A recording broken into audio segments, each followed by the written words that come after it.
Llegan las claves para descifrar el complejo mundo de la economía. Al contado. La Comisión Europea está trabajando en una nueva propuesta que podría permitir a los Estados miembros del este de Europa, ¿no? Como por ejemplo Polonia y Hungría, imponer restricciones a las importaciones de grano ucraniano en caso de, y esto cito textualmente, perturbaciones del mercado. Para hablar sobre este tema y todas las implicaciones que pueda tener, estoy junto al presidente de la consultora ECAI Center, Adrián Celaya. Adrián, bienvenido a Radio Sputnik. ¿Cómo estás? Hola Javier, encantado de estar con vosotros siempre. Muchísimas gracias, Adrián.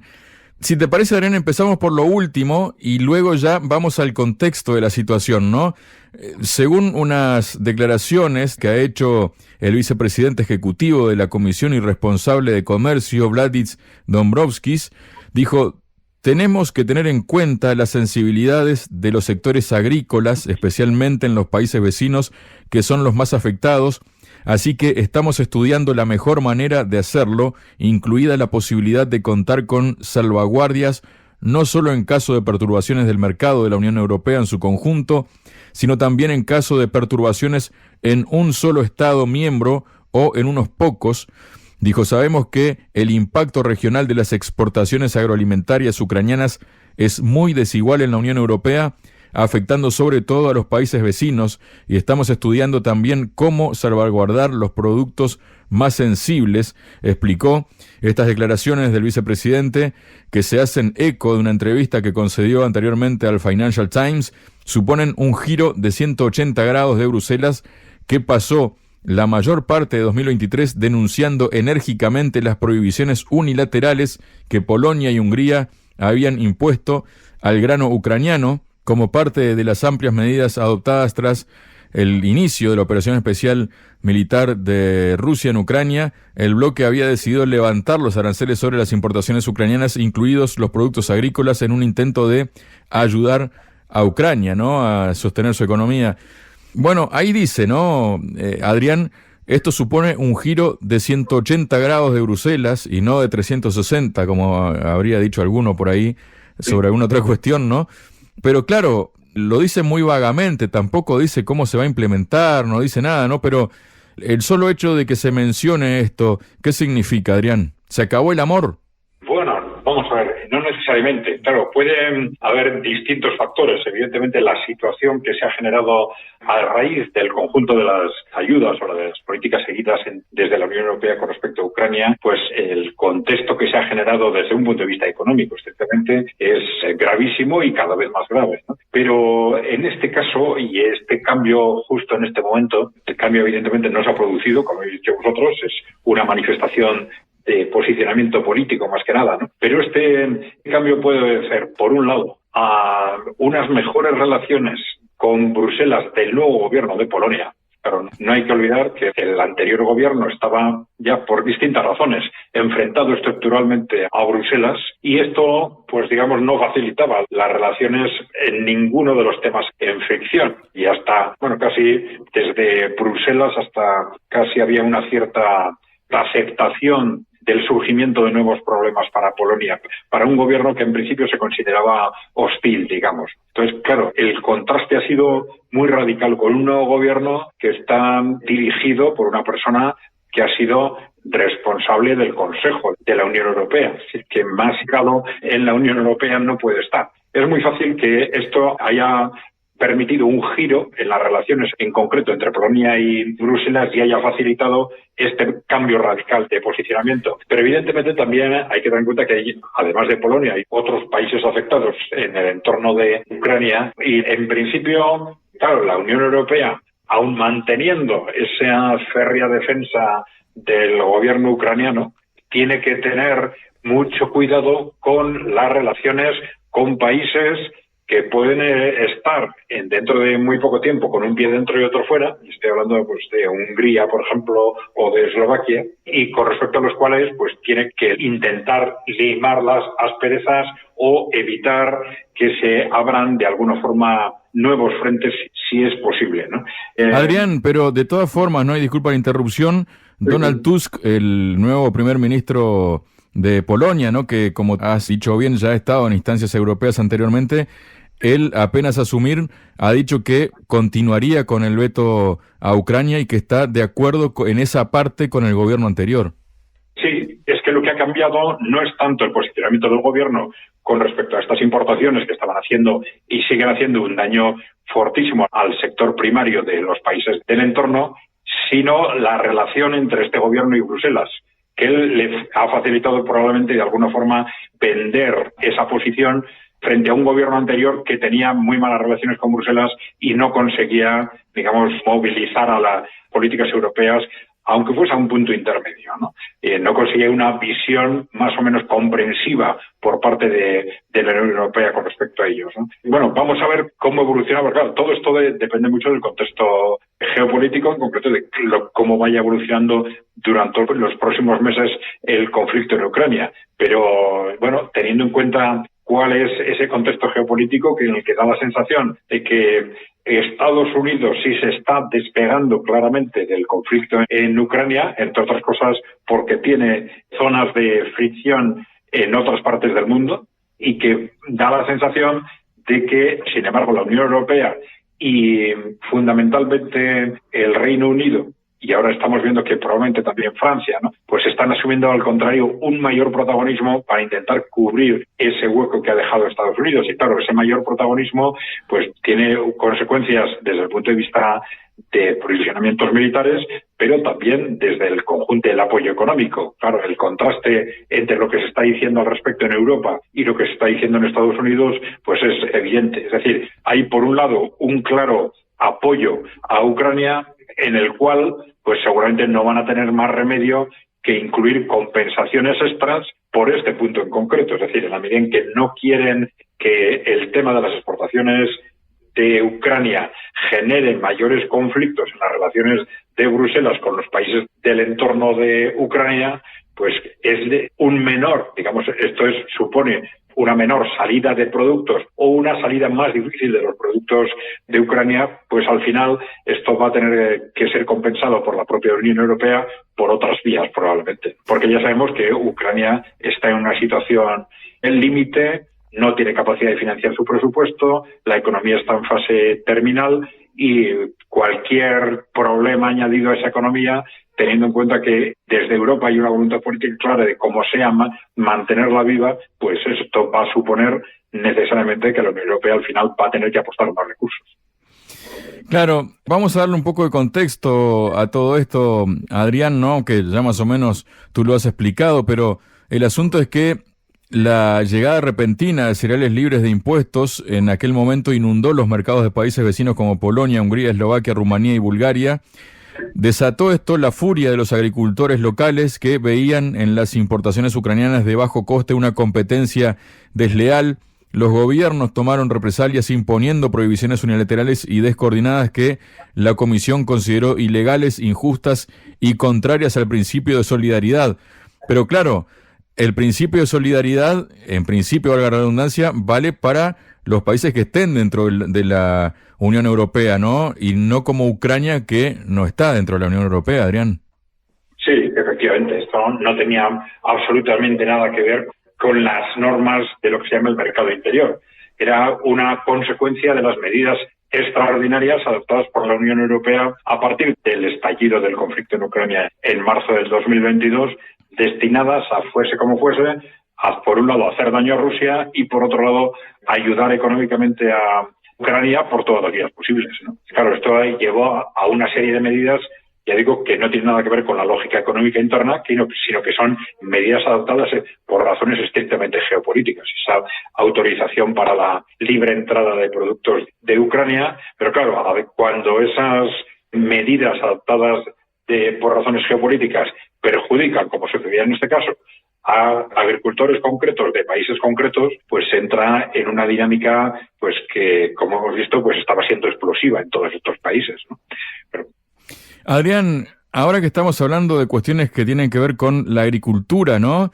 Está habiendo grandes movilizaciones dentro del territorio europeo en este sentido. Los agricultores, por ejemplo, franceses, han salido a las calles en los últimos días para protestar contra lo que consideran una falta de respuesta de los poderes públicos a las demandas del sector, una movilización que sigue el ejemplo de lo ocurrido en las últimas semanas en otros países europeos como Alemania, Países Bajos, Polonia justamente y Rumanía, que los hemos estado mencionando con este tema de los granos ucranianos. En Francia las protestas comenzaron con el bloqueo de varias carreteras de la región de Toulouse, cuya circulación está interrumpida, y se han ido extendiendo a lo largo de los últimos días por puntos del país. También las protestas comenzaron unos días antes de que el ministro de Agricultura, Marc Fesneau, presentase ante el Consejo de Ministros un nuevo proyecto de ley sobre política agrícola que los sindicatos consideran insuficientes, ¿no? Desde Francia, los agricultores denuncian que están siendo atropellados y que la Unión Europea quiere acabar con la agricultura francesa, algo que también se ha estado dando de manifiesto en Países Bajos anteriormente y también en nuestros otros países que hemos mencionado, ¿no? ¿Qué está pasando con los agricultores en Europa y por qué, Adrián? ¿Cuál es la finalidad, ¿no?, de todo esto? Esa es la cuestión clave, ¿no? Porque efectivamente nos estamos encontrando en los últimos años con una serie de decisiones y políticas realmente incomprensibles, tanto por parte de los Estados miembros como por parte de la propia Unión Europea, ¿no? Incomprensibles, por ejemplo, desde el punto de vista de la destrucción de su propia industria, como está sucediendo con toda claridad en Alemania, y a lo que, bueno, más o menos le podemos buscar una lógica geopolítica, pero claro, lo que se está haciendo con la agricultura es algo mucho más complicado de entender, ¿no?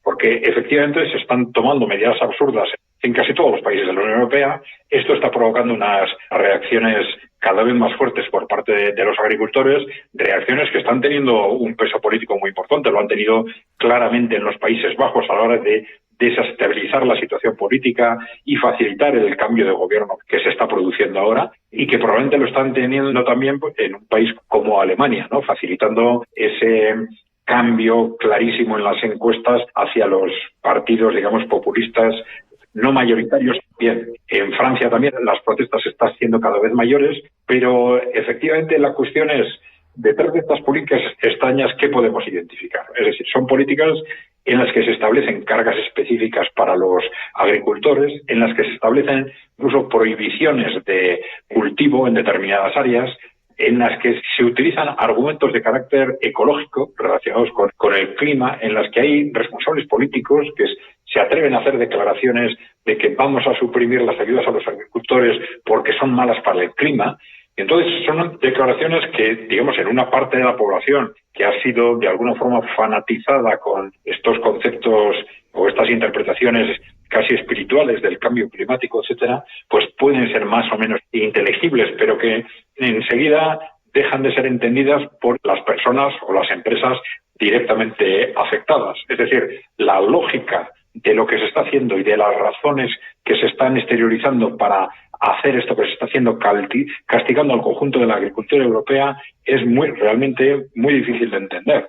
Vamos a ver, se han dado interpretaciones de alguna forma similares a las que se estaba haciendo sobre este tema de la autodestrucción de la industria europea, de que de alguna forma estaba estimando que hay un objetivo estratégico de desindustrializar Europa y de alguna forma facilitar la complementariedad productiva entre Estados Unidos y Europa ante un contexto global en el que parece que nos estamos situando en un mundo bipolar en el que quizás se está levantando un muro económico entre Occidente y el resto del planeta, pero claro, un Occidente que es excesivamente industrial. Entonces, de alguna forma, pues tiene sentido, dependiendo quién lo plantee, pues desindustrializar una parte de Occidente para que esto haga de alguna forma viable el conjunto de la estructura económica de todos estos países. Pero claro, esto es mucho más difícil de entender en el caso de la agricultura.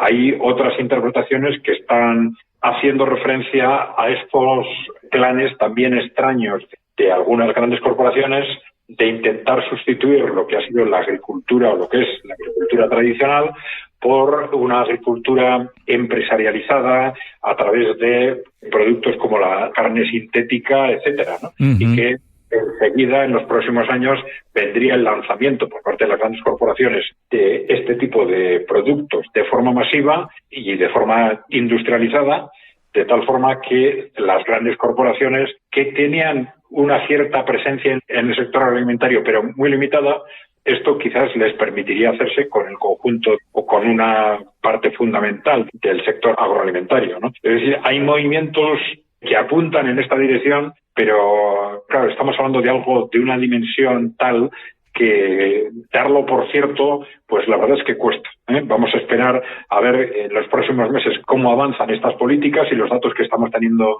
alrededor de todo esto, pero bueno, lo que sí sabemos es que son políticas absurdas, son políticas destructivas, que los países europeos, además de haber destruido durante los 2 últimos años de forma expresa y determinada nuestra industria, están haciendo lo mismo con la agricultura, con el sector primario.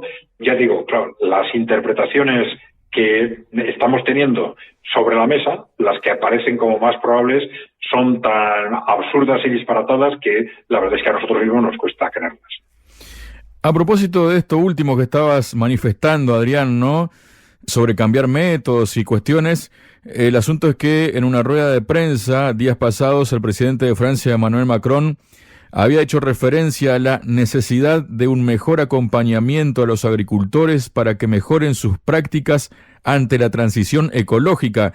Esta es la excusa, ¿no?, que el propio Macron le está poniendo, ¿no?, y de la que tú mencionabas de alguna manera. En una publicación, por ejemplo, del diario español eldiario.es, se habla de que todas estas movilizaciones en Francia en realidad lo que pretende es reforzar la popularidad del partido de Marine Le Pen. Sí, bueno, esta última afirmación, vamos a ver, una cosa es que refuercen, lógicamente, a todos los partidos en principio de oposición clara al sistema, ¿no? Pero eso, claro, en Francia, en Alemania, en Holanda, en todas partes. Pero claro, es un argumento que tiene desde luego muy poco recorrido. Es decir, si los partidos que están en el gobierno adoptan políticas negativas, se puede decir que criticar esas políticas negativas es apoyar a la oposición. Pero claro, es un argumento que, como digo, ya no tiene ningún recorrido. Claro, lo otro que comentabas efectivamente es así. Es decir, ha habido, claro, no solo declaraciones continuas, ¿no? Que recuerdo aún cuando fue 2, 3 años, pues cuando el ministro español de Consumo empezó a hablar claramente de que había que terminar con el consumo de carne. Estas declaraciones sobre la necesidad de terminar con el consumo de carne y, en todo caso, empezar a utilizar carne sintética, se están haciendo ahora ya de forma continuada en distintos foros corporativos, en el foro de Davos en Suiza y distintos gobiernos que de vez en cuando pues hacen referencia a este concepto. Pero cosas todavía más llamativas han sucedido en los últimos años, como estas sucesivas autorizaciones por parte de la Unión Europea para el consumo de insectos. Uh-huh. El consumo y la industrialización de la producción de insectos destinados al consumo, ¿no? Es decir, son una serie de medidas que realmente llamativas, pero que al principio casi suenan a chiste, pero que cuando se repiten y se repiten y se repiten y en niveles cada vez políticamente más elevados y cuando se transforman en normas de la Unión Europea, como ha sucedido con este tema de la producción y del consumo de insectos, y cuando aparecen pequeñas industrias apoyadas por multinacionales que están haciendo este tipo de apuestas para producir carne sintética, para producir insectos destinados al consumo, etcétera, pues evidentemente esto le da una lógica terrible, pues bueno, a algo que tampoco es realmente tan novedoso en la historia, vamos a decir, del capitalismo de los 2 últimos siglos, ¿no? Esa búsqueda constante por parte de las grandes empresas, de las grandes corporaciones, de nuevos mercados. Entonces, evidentemente, si el acceso de esas grandes corporaciones industriales o financieras a este nuevo mercado del consumo de la alimentación, que hasta ahora pues en buena parte de ser ajeno, pues podría ser una tentación suficiente como para que explicara desde un punto de vista de la lógica económica pues una tendencia, una apuesta de las grandes corporaciones en ese sentido, y desgraciadamente en los últimos años estamos viendo cada vez más cómo la clase política europea no tiene en absoluto criterio propio, sino que defiende intereses en parte ajenos al territorio europeo, parte norteamericanos, y en buena parte intereses corporativos que lamentablemente no defienden los intereses de los ciudadanos, con lo cual hay una lógica económico-política detrás de todo este proceso de destrucción, vamos a decir, de la agricultura tradicional, de la agricultura y la ganadería tradicional, en este momento muy apoyada en este tipo de argumentos climáticos, en que si el ganado vacuno produce metano, la agricultura, y esto también se ha dicho, produce el 30% del calentamiento está producido por los sistemas agrícolas y ganaderos. Este tipo de afirmaciones se están haciendo. Y si a la vez se toman, y todos los países a la vez lo están haciendo, ¿no?, medidas repetidas con este tipo de pretextos para la destrucción de la agricultura, pues cabe pensar, por lógica, que efectivamente lo que estamos contemplando es una destrucción generalizada de la agricultura tradicional europea para dejar espacio a la mercantilización por parte de las grandes corporaciones de los nuevos productos agrícolas, vamos a decir, de alimentación industrializada. Muchas gracias, Adrián. Muy bien, Javier, gracias a vosotros. Un saludo. En Radio Sputnik, Al Contado, el cable a tierra de la economía global.